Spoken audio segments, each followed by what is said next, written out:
Friends, welcome to E-Pathashala in Linguistics. Today we are going to discuss the structure of the Mizo language, part 2. In part 1, we have discussed some of the basic structures of the Mizo language in terms of word order universals that are strictly adhered to in Mizo as a verb final language, evidence in support of the notion of India as a linguistic area, and today we are going to discuss some parts in some issues regarding the support for the notion of India as a linguistic area, and we also are going to discuss the parametric variation that is found in Mizo, and lastly we will be discussing certain specific features of the Mizo language which are shared by normally other Kuki-Chin languages too. One of the features that is attributed to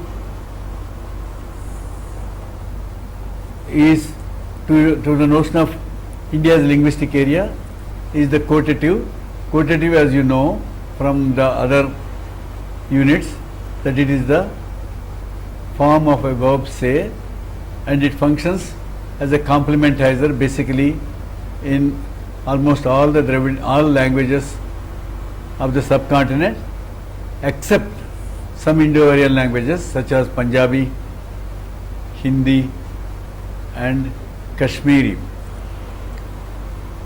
So the quotative marker in Mizo is TIH, and it is a right peripheral complementizer as one would expect, because Mizo is a verb final language, and such occurrence of the right peripheral complementizer to the right of the embedded clause falls inside the pattern of argument licensing in a verb final language according to Bayer.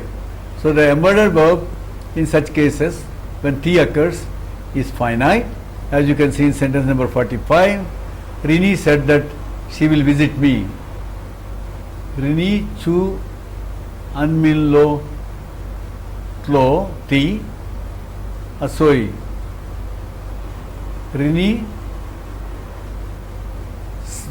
chuan millo tlo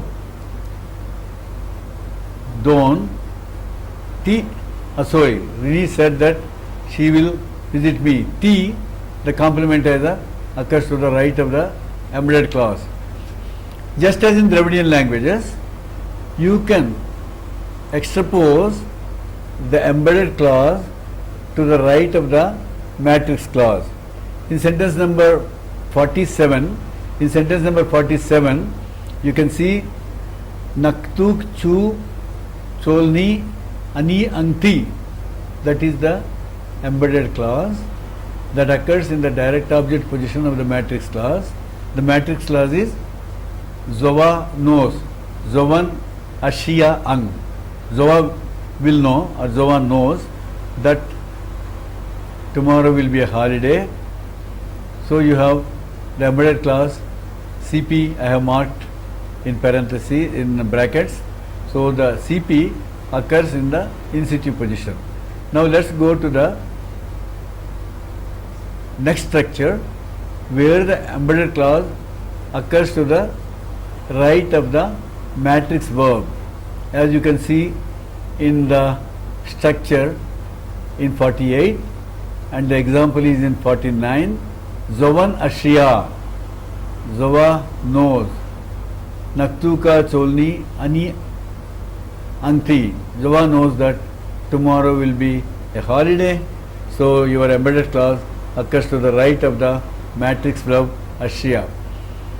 Then your embedded clause can also occur to the left of the matrix subject, as in Dravidian, where you have Naktuk chu cholni ani anti, that is the embedded clause, Zovan Ashia, Zova knows. So you have three patterns where the embedded clause may occur in the direct object position in situ without any movement, or it may be exposed to the right of the embedded clause, to the right of the matrix clause, to the right of the, immediately to the right of the matrix verb, or it can occur to the left of the matrix subject, as we can see in 51. The quotative ti functions in naming and labeling, like in Dravidian languages. So you have something like, a boy named Lala came in order to see me. The boy named. In English, you have to have the verb named. A boy named Lala. But what we can have in those languages in which the quotative functions as a form for naming and labeling, you can simply have the complementizer or the quotative occurring to the right of the noun. Lala ti mipanopang min muturin, a local. A boy named Lala came in order to see me. We give an example from Telugu in 53. Indira ane manishi. Ane is the quotative in Telugu, leaving some minute details here. Ani is actually the quotative. Ane is the adjectival form of the quotative. Indira ane manishi, that is, ane identifies Indira, and so a person called Indira came here. Having finished the features in support of the notion of India as a linguistic area, we now move to parametric variation. What is a parameter? Parameter is a language specific construction in contrast to a language universal. While the language universal is common to all human languages, a parameter may be specific to a specific language or to a specific language family or to some select languages irrespective of their genetic affiliation. Take for example the prodrop parameter, where the pronoun, the subject pronoun or the object pronoun or the indirect object pronoun is dropped in a context. This cuts across language families, whether you take Indo-Aryan, Dravidian or Spanish or Thai or Japanese, it has no correlation or bearing to genetic affiliation. So now let's move to the prodrop parameter. Would Lali go home? Lali chu ina akal angayem. Aim is the polarity question marker or yes no question marker which occurs to the right of the verb. So would Lali go home? The answer could be akal ang, she would go. So you have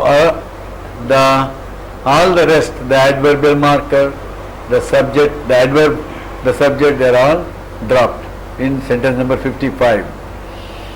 Another interesting feature of our final languages are Indo-Aryan, Dravidian and Tibeto-Burman are all Indian languages, including Khasi, which is Austroasiatic, is that there are no expletive expressions.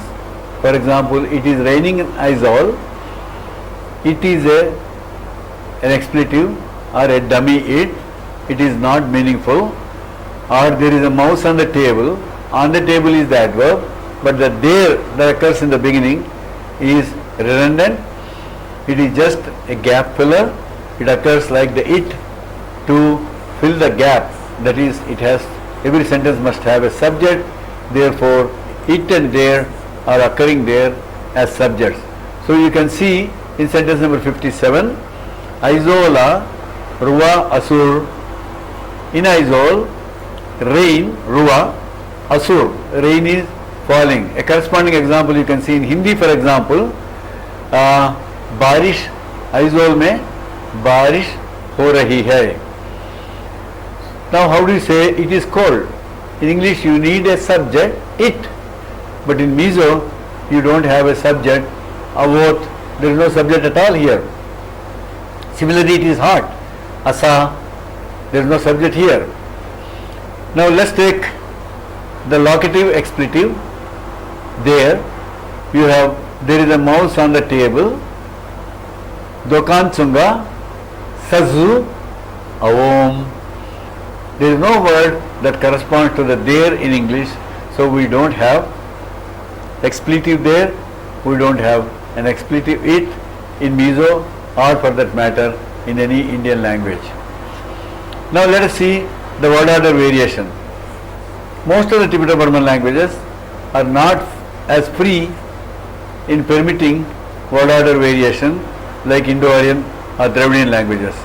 Let's take a simple sentence like Rini eats food. Eat is a transitive verb, so you have Rinin.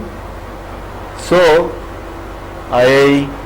Rini eats food.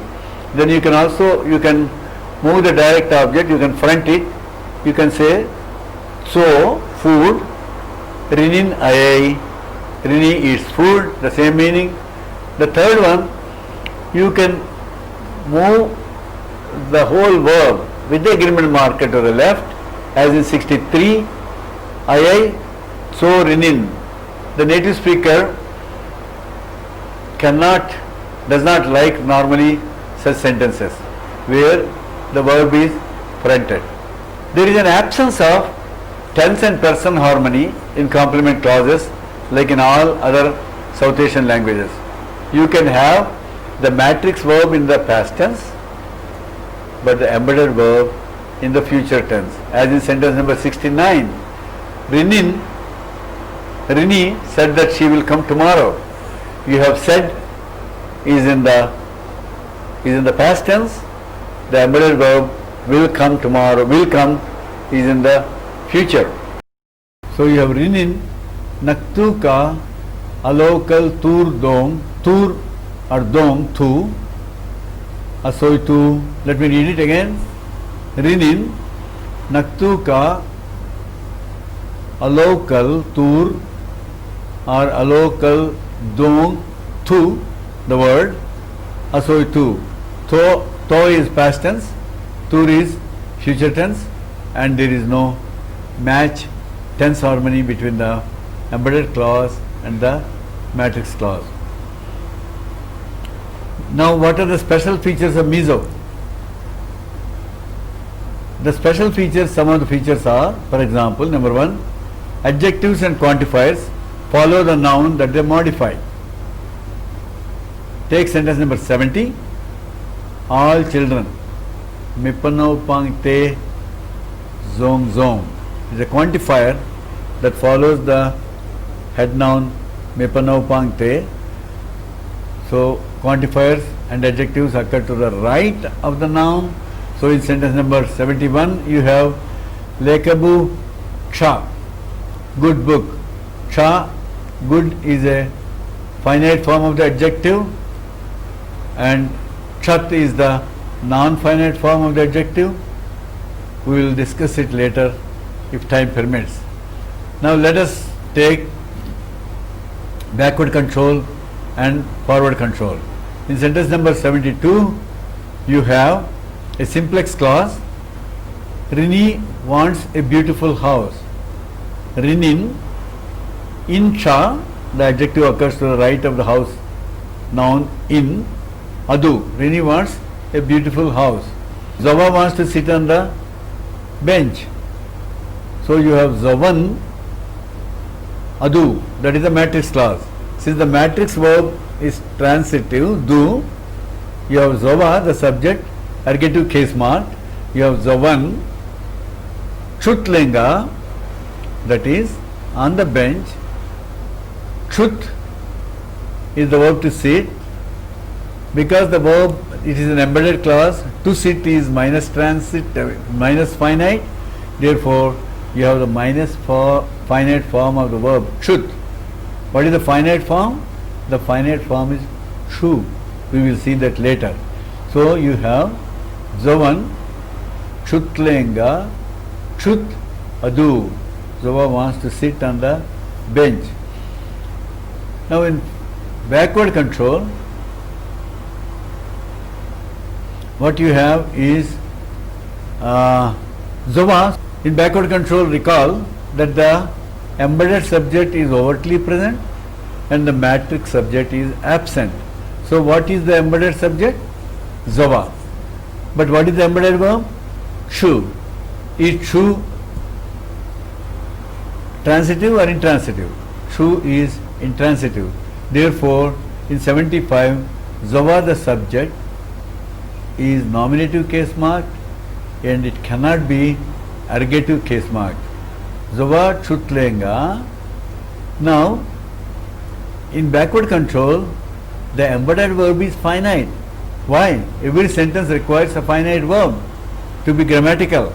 Therefore, since the matrix verb do is intransitive, is non-finite, so you have chu, the embedded verb finite, so it carries an agreement marker. Zava chut lenga achu adu. Adu, no agreement marker here. In fact, interestingly, Zava chutlenga adu achu, Zava chutlenga achu is a full sentence. Zava sat on a chair. The moment you put do, it becomes a structure with backward control, and as you recall in sentence number 74, it is Zovan chutlenga chut adu, that is Zava is ergative case marked in 74 because do is transitive. Similarly, you have another set of verbs, ziak and zia. The finite form of the verb is ziak, the non-finite form is zia, or you can call ziak as stem 1, zia as stem 2. So let us take first, Lali tried to write a book.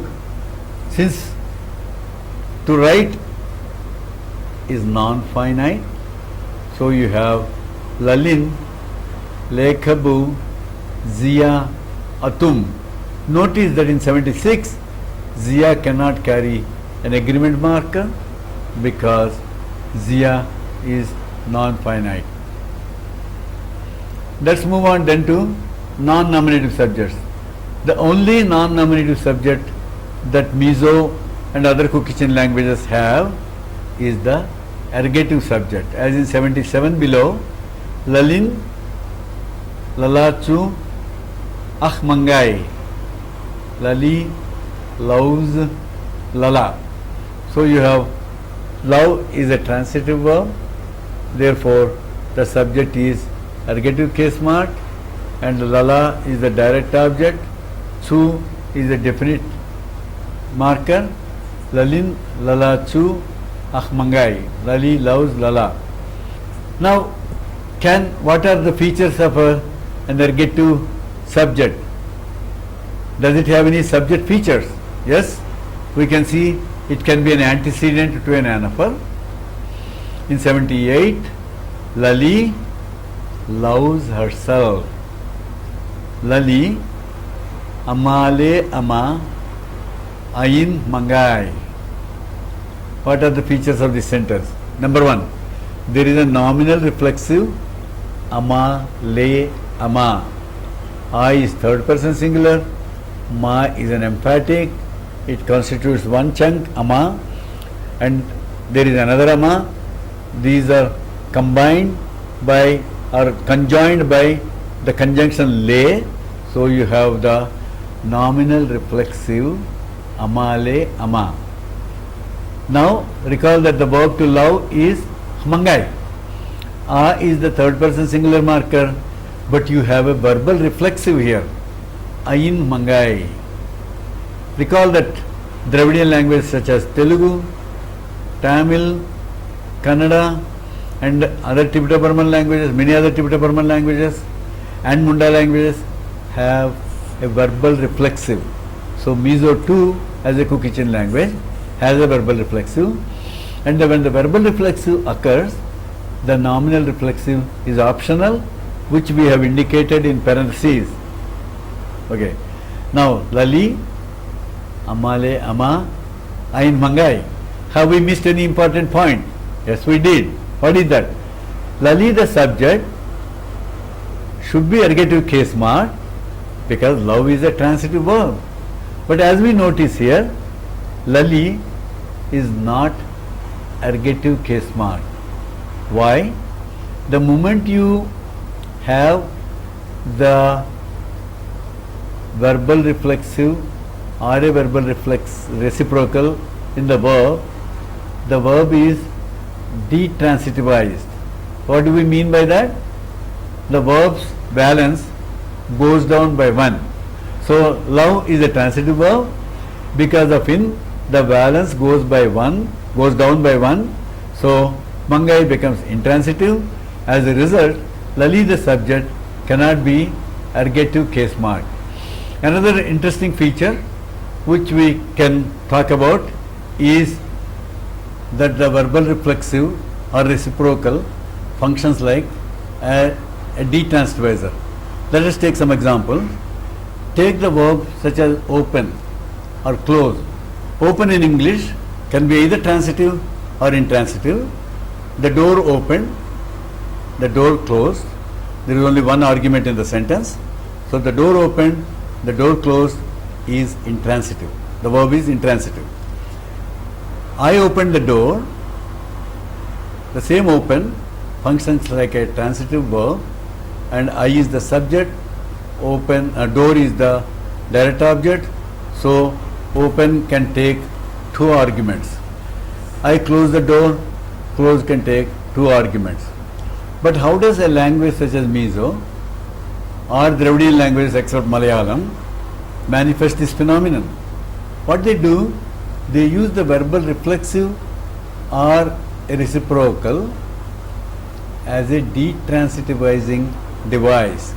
That is, take a verb such as hong in Mizo, which means to open. You can use it as a transitive verb. Lala opened the door.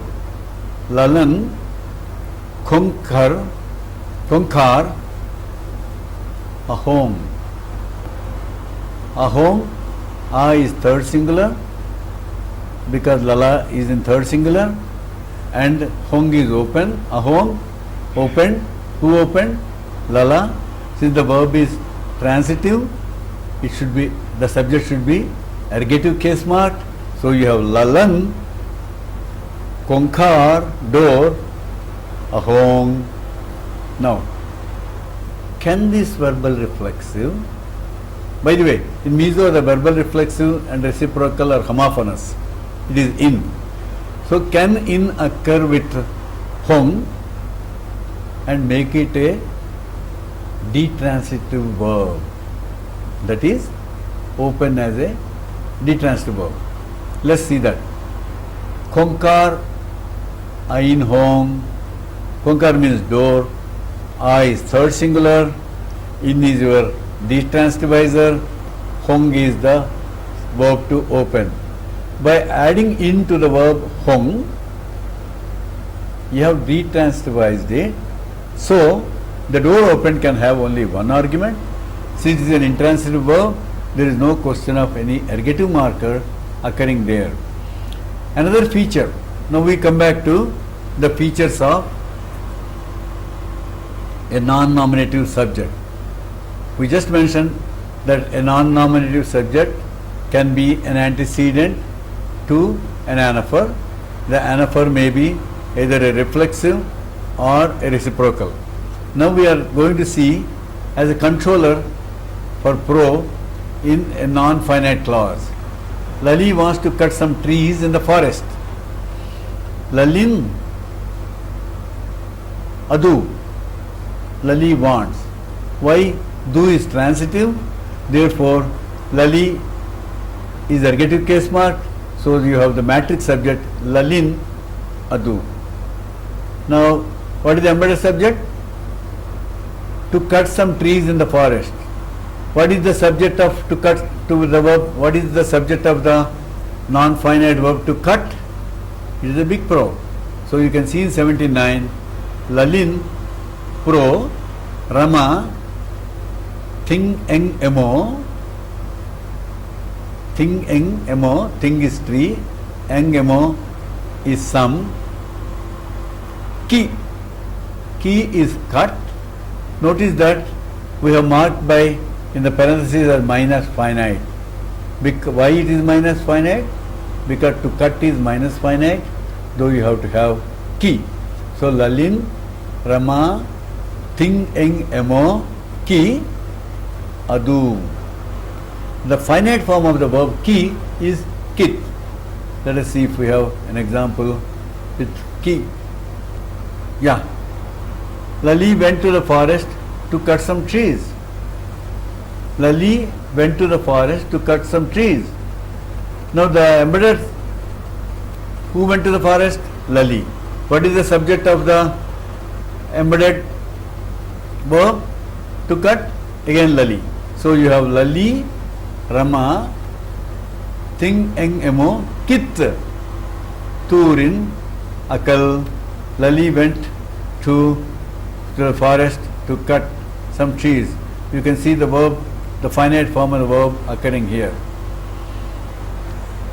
Another dominant feature and a significant feature of Tibeto-Burman language in general, Kuki-Chin language and Mizo in particular, is the phenomenon of nominalization. Nominalization is a very robust phenomenon, and you have the verb in its nominalized form in the embedded clause, in relative clauses in Mizo, either in externally headed relative clause or in an internally relative clause, in all positions that are modified except for the subject. The nominalizers in Mizo are tu and na. Tu is an agentive nominalizer. When it occurs with a verb, it gives the agentive interpretation. Na is an oblique relativizer. We shall come to it little later. So let us take this sentence, some examples. In sentence number 84, preacher. Who is the preacher? Who says words and who does the word saying. Thu is word, soi is say, tu is the doer or the nominalizer. So thu say, tu, preacher. Now take a verb. How to make it into a noun? You can use the nominalizer na. You have mangai na. Mangai means love, na means the nominalizer, na is the nominalizer. You have mangai na. And you can take an adjective and make it into a noun. Moi is beautiful, moina, nominalizer. When tu occurs, the verb is in the stem one form or it is in the finite form. When na occurs, the verb is always in the minus finite form or stem two form. We may not have time to discuss these in detail. So the nominalizer tu has several functions. We will be discussing that a little later. Now we move on to internally headed relative clauses and externally headed relative clauses. Notice that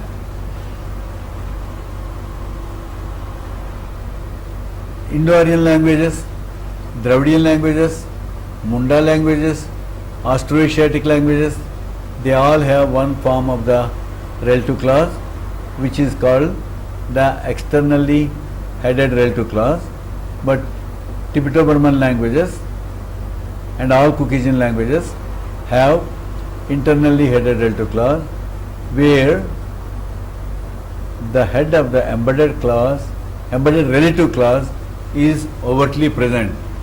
So let's look at this sentence. The girl with whom Lala went to see the film was my girlfriend. Lalan cinema entura kalpui pa akalpui nulakha kabiyal Nu, Ani. That is the girl. Here the embedded subject is Lala, and you have that one overtly present. You can go to the, let's go to the sentence number 88, where you have the girl whom Lala met yesterday went to the forest, where you have the direct object modified. You have Nimina, Lalan, Mechi and Opang, Ain Mu, Pui Kha, Waina, Khua Akal. We shall not go into the details of this discussion. In case you are interested, you can see my book Subbarao 2012, where I have discussed externally headed L2 clauses and internally headed L2 clauses in detail. The next topic that is of interest to us, which is incorporation. The verb in Cook-Kitchen languages exhibits a very rich agreement pattern. Subject, direct object, indirect object or pronominal suffixes, they are incorporated in the verb as pronominal prefixes or infixes. And also the principle of pronominal strength hierarchy operates. What do we mean by the principle of strength hierarchy? First person pronoun, subject first person pronoun is stronger than the second person pronoun. Second person pronoun is stronger than the third person pronoun. So that means first person pronoun obviously is stronger than the third person pronoun. So let us see that, some examples. Lala gave a book to me. Lala is the subject. Lala is in the third person, but the subject agreement marker of third person does not overtly occur in 89 and is 0. What is stronger? The direct object is stronger. So therefore Lalan Lekabu Mi Apeto, Lala gave a book to me. In contrast, Mar, a Cook-Kitchen language, does not obey this principle. You can see the subject agreement marker A occurring overtly in sentence number 90. Sentence number 90. Lalan Lekabu Ami Pekta. Lala, third person subject, agreement marker A. To me is the indirect object. You have me as indirect object. So Lala, Lalan, Lekabu, Ami, Pekta.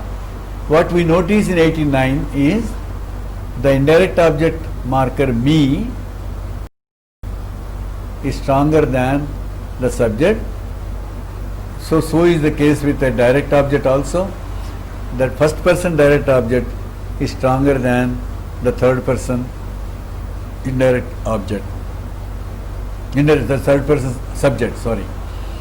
Now let's move to incorporation of the postpositions. Lali will eat with you. Lalin, there is no adverb with you overtly present in the sentence. It is indicated by pro, small pro.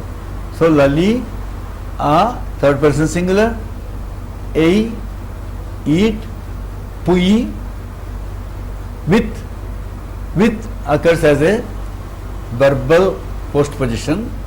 Ang is the future tense marker.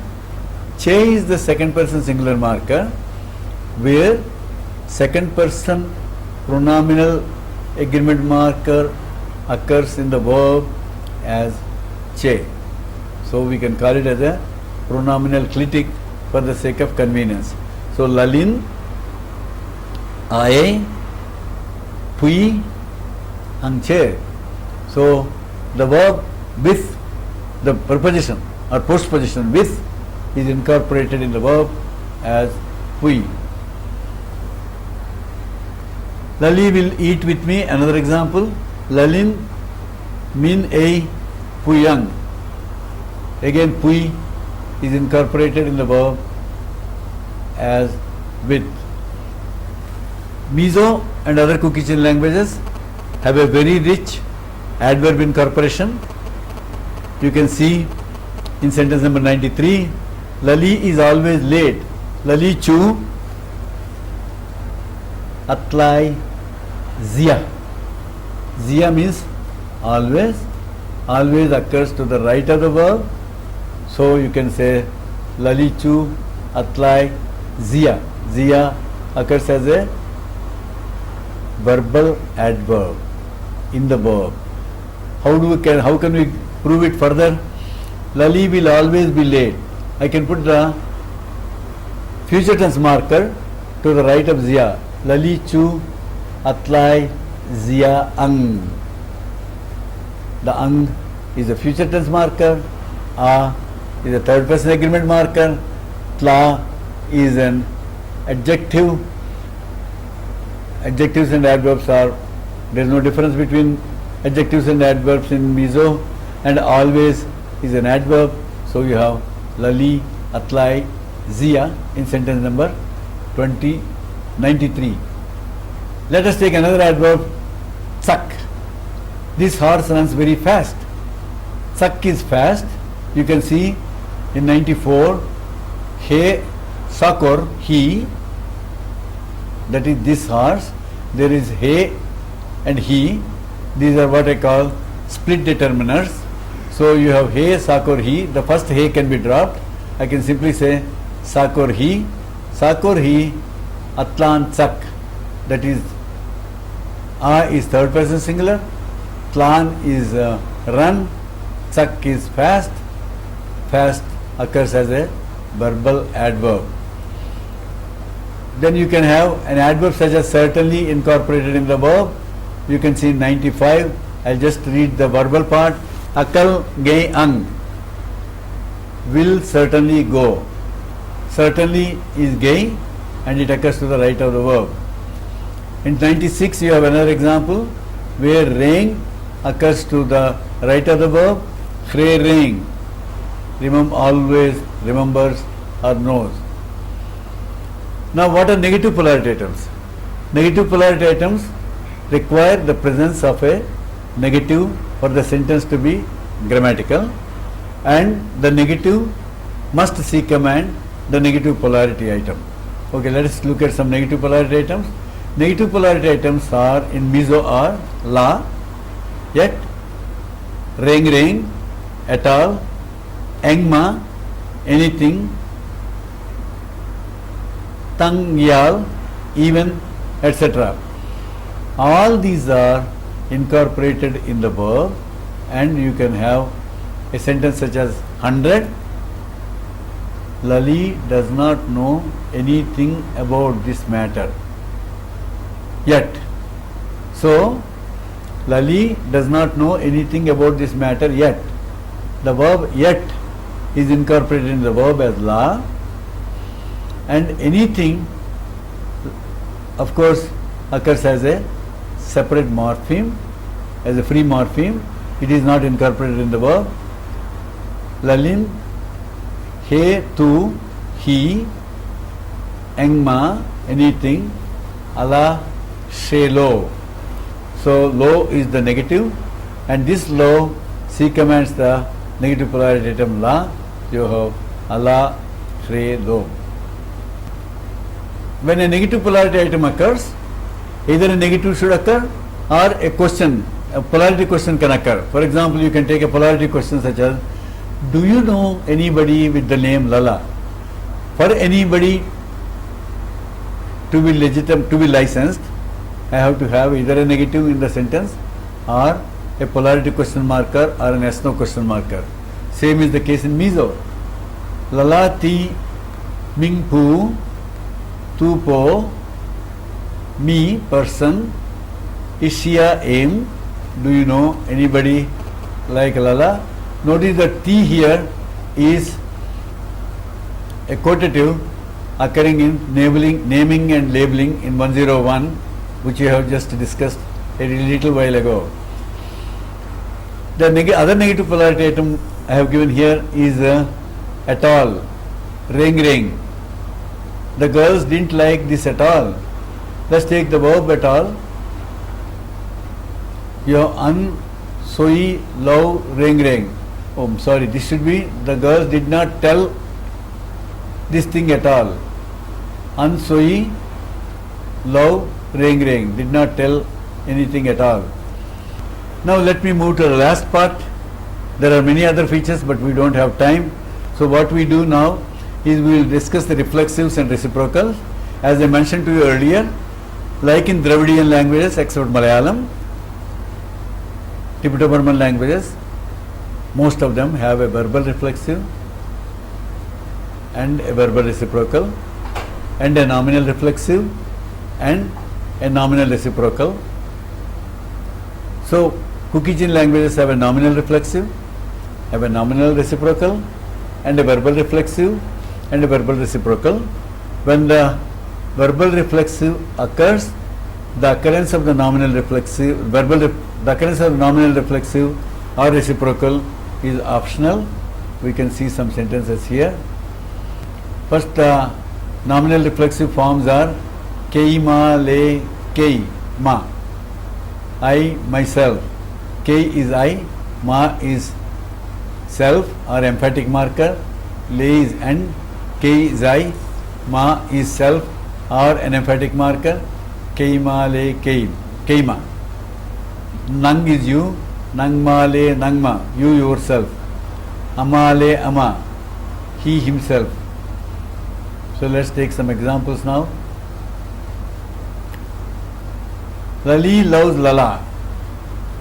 Lalin, Lala chu, ach mangai. The verb is transitive. One would expect an ergative marker with the subject, and therefore Lali, the subject, is ergative case mark. But as you recall, when the verbal reflexive occurs, the verb gets detransitivized. As a consequence, Lali, the subject, cannot have the ergative marker when there is a verbal reflexive. So you have a sentence such as Lali loves herself. Lalin, amale ama. Oh, sorry, Lali, amale ama, ain hu. But in the speech of younger generation now, we hear Lalin, amale ama, ain mangai, because they treat mangai as a transitive verb.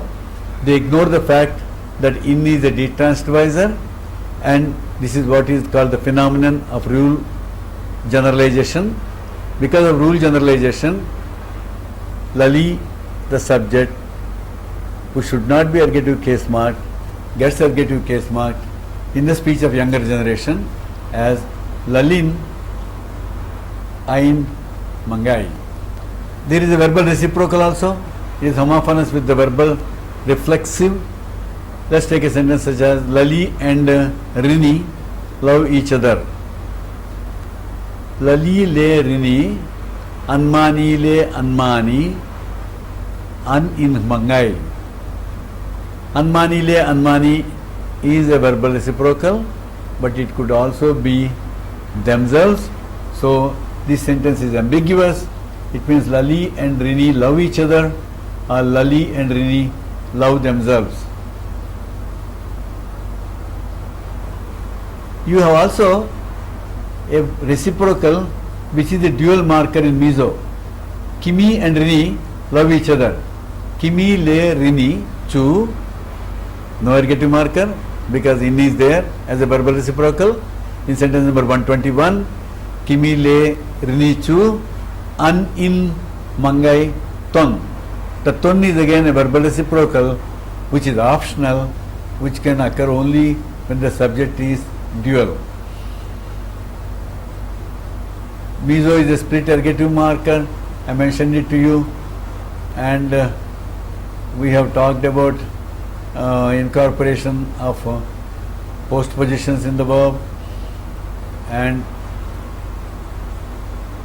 thank you very much.